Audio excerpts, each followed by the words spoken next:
All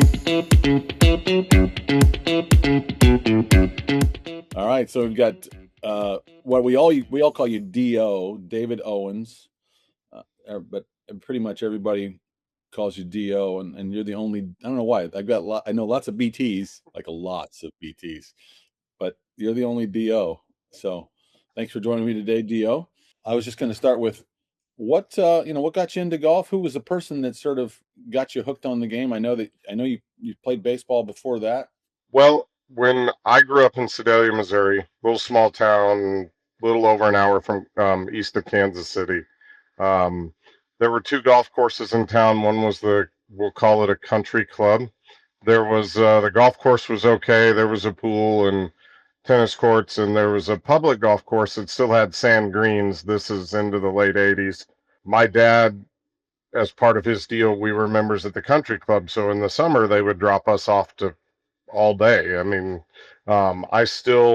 baseball was still my first love, but a lot of times Saturday we just get dropped off and we'd go play golf. We would swim, we would do whatever.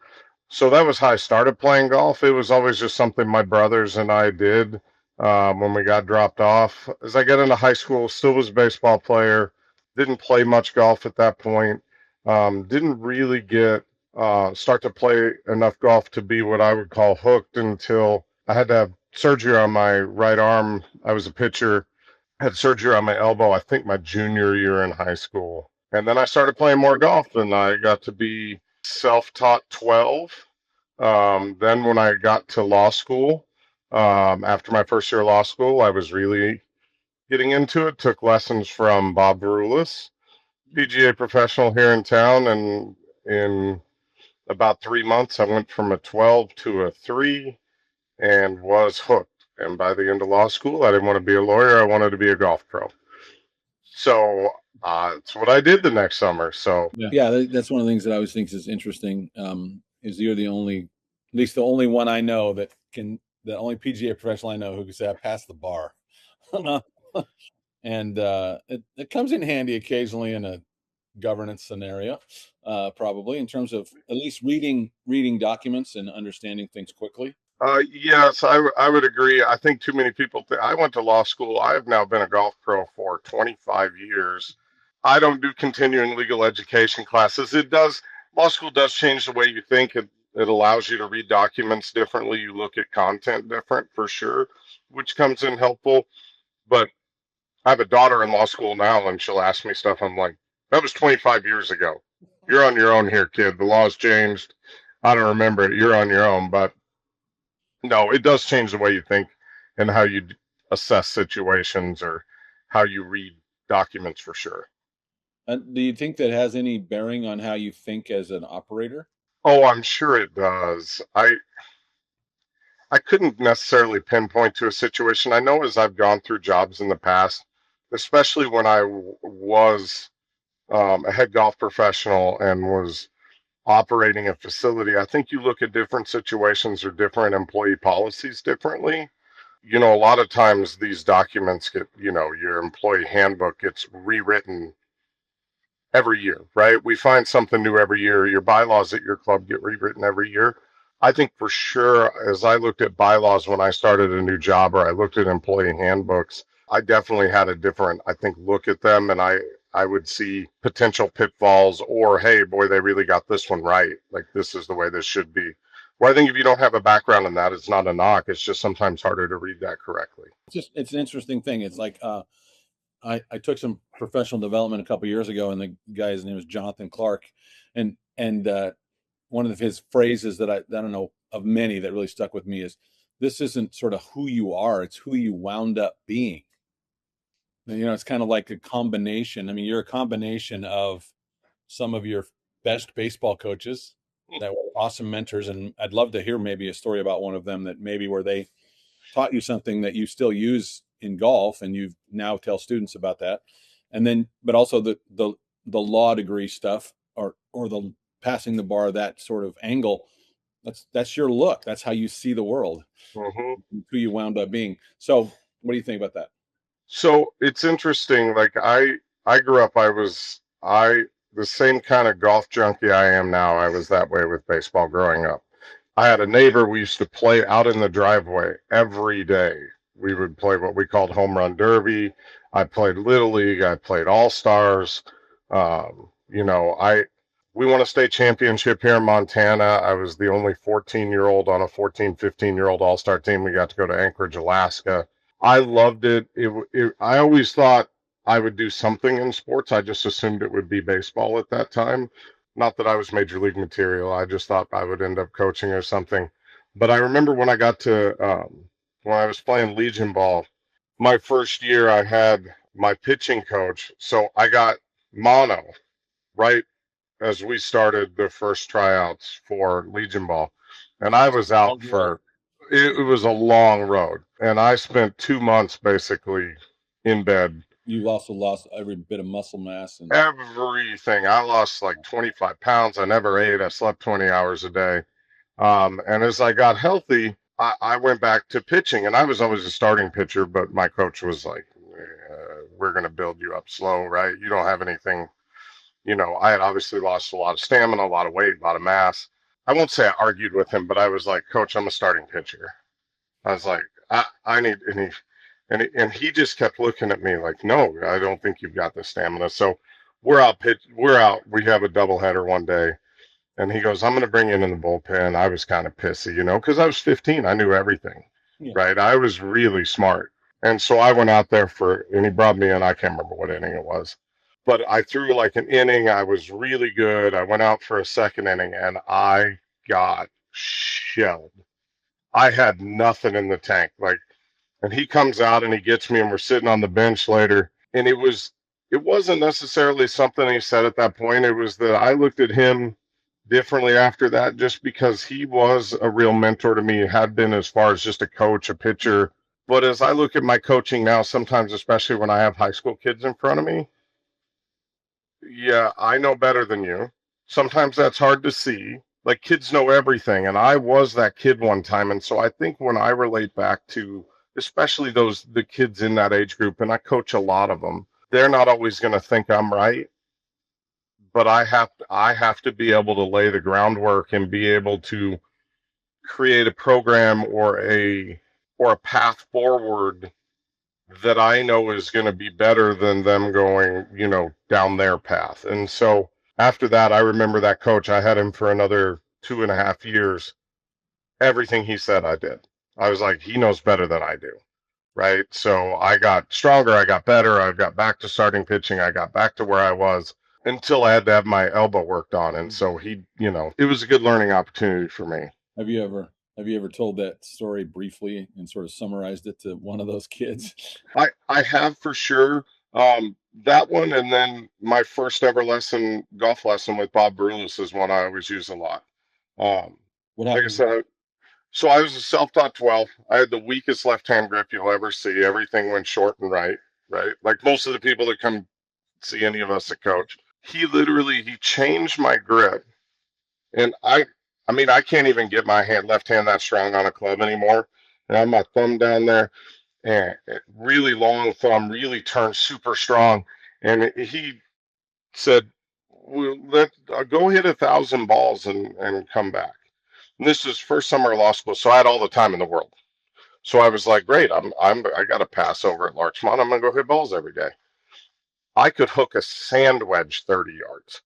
For me to hit a driver on this driving range, I had to aim it into the middle of the first hole. It's the only way it didn't kill people on 18. And I remember thinking, at first I was really patient. I'm like, I've been through this. Okay, I know. So I just let it hook. Man, I'm like 4 days in, and I'm now getting frustrated. And I call Bob back. I'm like, Bob, I can't. There's nothing I can do. Everything just goes left. How many balls have you hit? I don't know. I'm like 800. Call me when you get to 1,000. And so I'm stubborn young. I'm like, well, I'm going to hit 200 balls. I'm calling somebody else. This guy clearly has no idea what he's doing. Next day, I'm 50, 60 balls in. I have a 7-iron in my hand, and I make a swing. It feels like every other one that hooked, and I looked, and it was the highest, straightest, longest 7-iron I ever hit in my life. And now my eyes go wide, and I'm like, holy cow. And not that every shot, but all of a sudden those started happening more often. I go back and he sort of explains what happened. My body adjusted to this grip. I had to move differently now that my hand was on the club differently. And I always use a story like that because it's more about the process when I'm coaching somebody, right? Like you have to fall in love with the process of getting better. If your goal is truly to become a good player, there is a process to this, and there is no magic bullet. There's no magic band-aid. There are steps that everybody that's a good player has gone through. And oftentimes there are things you can't rush. Yeah, You have to go through the growing pains. that's pretty cool. I've never heard that story from you, and never heard. I mean, I know Bob Verlius, but Mm, I've never heard that story. What a cool story! Like and I almost have the what is it? I've had a couple people say to me, "You think about it, like there are golf professionals maybe who are less mature and less wise than Bob was in those days, where they're like." They'll kind of buckle under the pressure of like I might lose this student, and they'll go see somebody else. And Bob's kind of like, I trust the process enough, and I'm okay mhm, if you don't buy in. It's okay, it's okay. Or that if you go see another instructor, it doesn't bother me. I mean, Chris Grip is that way, where it's almost sometimes it's like, yeah, somebody went to go see, they went to go see somebody else, and he kind of says one time he's like, they'll be back. And it's not in a way like a snide sort of mhm. arrogant it's more like, but they'll realize is that either their new instructor will probably tell them the same thing, and they realize, oh, I should have stuck with Griff, or they'll get them a little more lost because maybe they are trying to shortcut, and then they one of the things that is interesting, I don't know who said it the other day, but I literally heard this the other day. Somebody gave somebody the similar advice in it, but it wasn't about the grip. It was, I want you to hook every ball. Try to hit a hook on every shot you hit, but you must hit the center of the face. And the whole point later was the person said, if you hit it in the center, you can't snap hook it. It will draw, Yeah. you can't snap hook it because I, snap hooks come from gear effect. well, and I think, and it does, regardless of what we're talking about in the golf swing, I think if you've got somebody committed to wanting to be better, and I don't really care what handicap level they're starting at, but if they are committed and they're going to dedicate their time and they're going to put in the work to do it, one, I'm their coach, their friend, their partner in the process. And I think anybody, Griff, anybody else out there that coaches for a living would say the same thing. But we've all been through the fight from being a bad player to decent player to good player, right? There's a process we all go through. And I think explaining that process and understanding, hey, look, I'm going to need some failure as you make this change, right? Failure is expected because that's how we're going to create a positive outcome in the long run. I am not going to tell you something at 9:12 this morning my time and at 9:20 you're going to be flushing it perfectly. Yeah. That's not how this works. And I think there's always this process, and once people buy in that, you know what? I'm going down this road. I'm going to practice a couple times a week, play once a week, and I'm just going to do what my instructor tells me. Again, forget if it's me or not. I think once they buy into that, that's when improvement and growth really starts. Yeah. Um, because they don't get tied up in this particular shot or this particular hole. We're trying to create patterns. I always use it if I'm trying to change a motor pattern for somebody, right? We're trying to change something in their golf swing. I was like, you've brushed your teeth, in my case, for almost 52 years, the exact same way, every morning, every night. If I came in and told you you had to do it differently, how long would it take you? And we're just talking about brushing your teeth, not trying to hit a golf ball a long way. Yeah. Like, it would take you a long time. You'd have to think every time you had to do it differently. It takes a while for motor patterns to change, and there's a commitment to that process to make it happen. Interesting part too about a golf swing is that you can brush your teeth differently, but there's no score. There's no immediate feedback on did I do it right, Mm-hmm. unless you literally are like recording it Mm-hmm. in front of a mirror, which is got to be bizarre. To quote Stephen Covey's their thing on the four disciplines of execution, they talk about how it works if you and I are playing with several guys at the section champion. We're playing a pickup basketball game. It's sort of a pickup basketball game, but if there's a scoreboard He says the it's not a subtle change. No, Because it it's is not. and with a golf ball hitting, going from making a practice swing to putting a golf ball, it's like they just put a scoreboard up, Hmm. and now everybody else on the range can see it. I actually think that's one of the reasons why some of the biggest changes have happened in the outcomes with golf is because of studios.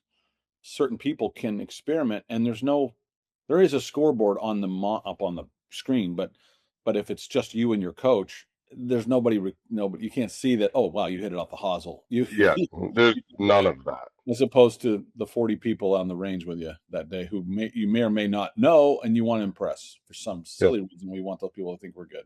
That's a good way to put it. A scoreboard got put up whenever the ball goes down. Whether we're on the range, we could be on the fourth hole and literally no one else in the world can see us except for the person that you're playing golf with.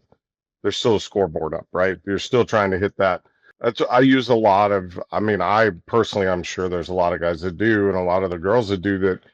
I had a student yesterday afternoon, and we're working on a couple things in her golf swing, and I took the ball away. We're in our simulator room. I put a tee down at a different spot. I said, we're just going to hit this tee into the net. Yeah. We're just not going to have a golf ball. And I moved the tee to a different spot than her normal golf ball position because I wanted her to have a different target. Mm-hmm. Her target was not to bottom out at the golf ball. It was to get left and get forward of the golf ball.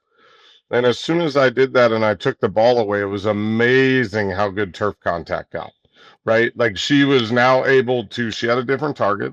There was no golf ball flying on the screen that she could see. There was no poor contact to feel. All of a sudden, 3 swings, she's just literally hitting the mat in the perfect spot over and over and over again. And then I put a ball down with the tee. So the tee was still there. And I said, your goal didn't change. Yeah. All I want you to do is go get this tee off the mat. That's where I want the club to hit. Ball just happens to be sitting there. The ball just happened to be there. And it was the best shot she hit the entire lesson.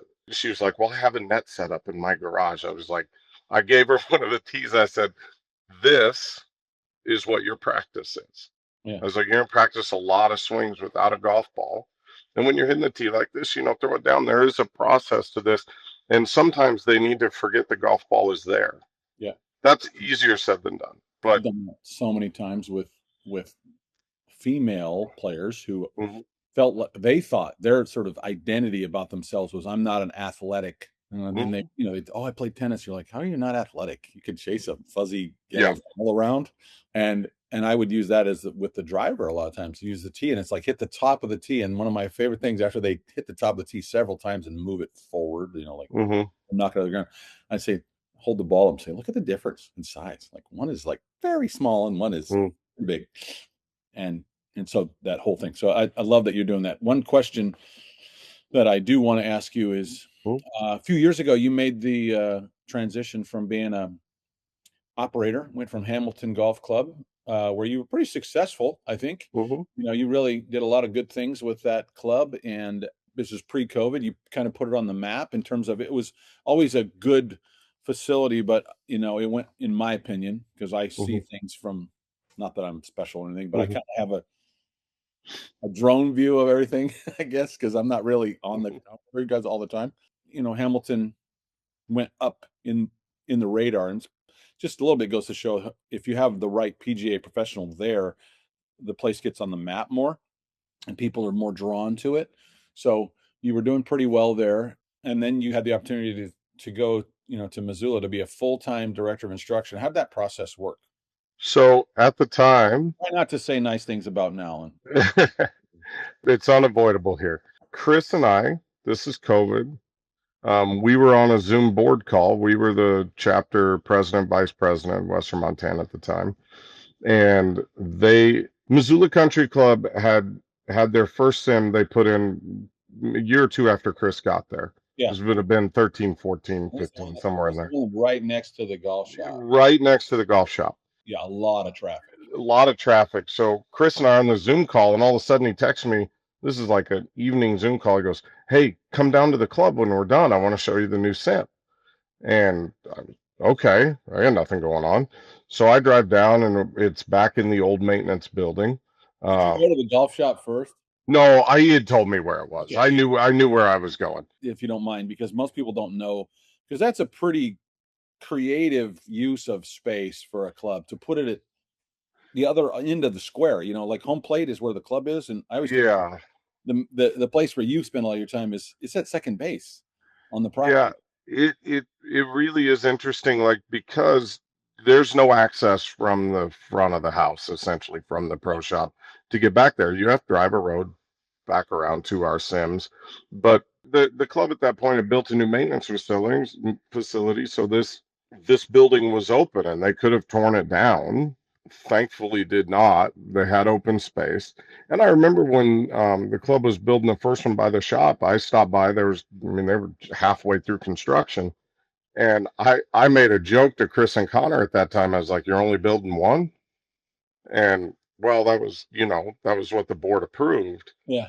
And now we don't have the one at the shop anymore, but we have four full simulators in this building back there that are busy a lot. But anyway, I went down there that night after our board meeting. Chris and his wife Pam were in there, and it was just the three of us. They had just gotten a 4-site sim, and it was awesome. They had a GC quad, which, there wasn't many of us that had that technology around. Chris made the comment, the only thing I'm missing is a director of instruction. And at the time, he was not saying that, hey, you should come be my director of instruction. We were just friends talking about his operation. Sure. And I just asked, well, you think you have enough clientele here that somebody can make a living? And he goes, yeah, Connor and I have to turn down lessons all the time. We have other responsibilities. I told him something of the nature is like, well, I'll keep my ear to the ground. Like if I hear of or think of anybody, I'll let you know that I think would fill that role. And I go driving home, and my wife are sitting here watching TV, and I'm like, I finally turned to her, and it was like the light bulb went off. I was like, why wouldn't I do this job? I have been driving 2 hours a day between Hamilton and Sealy Lake for 15 years. It was an hour from my front door to my work, and the country club is 6 minutes from my front door. She goes, well, do you think you can make enough money? I was like, well, the first year maybe not, but I'm also not spending $5,000 on gas. Yeah. So there is some savings all the time, right? Because as it turns out, like this is I have the best job in Western Montana. But if my kids at the time when they were home, well, if I needed to pick them up from school, I just didn't schedule a lesson. If I worked in Hamilton or Sealy Lake, I can't drive back just to get them from school and then go back and teach lessons, right? That's not going to happen. So at that point, I called Chris the next day, and then I had a meeting, I don't know, couldn't have been 2 or 3 days later with him and Connor. Because Connor and I basically got in the business at the same time, 2001 or 2, whenever we both got in the business. And I told him, I said, I just don't want you to think I came here to take your job, because I do not want your job. I want the one I'm coming here to get. Yeah. And so it's really worked out great. Chris had, the one thing he had said is my goal is to have the best golf shop staff in the Northwest, right? I don't know how you measure that, but that was, to say that out loud, to create, he wanted the best team he could assemble. And for me, this was a whole different role, obviously. I'd always been the operator. I'd always been the boss. I love not being the boss. I love being the guy teaching. And I love this membership in particular has welcomed me with open arms from the minute I got there, and that's never changed. I just feel like we have a great team working relationship now.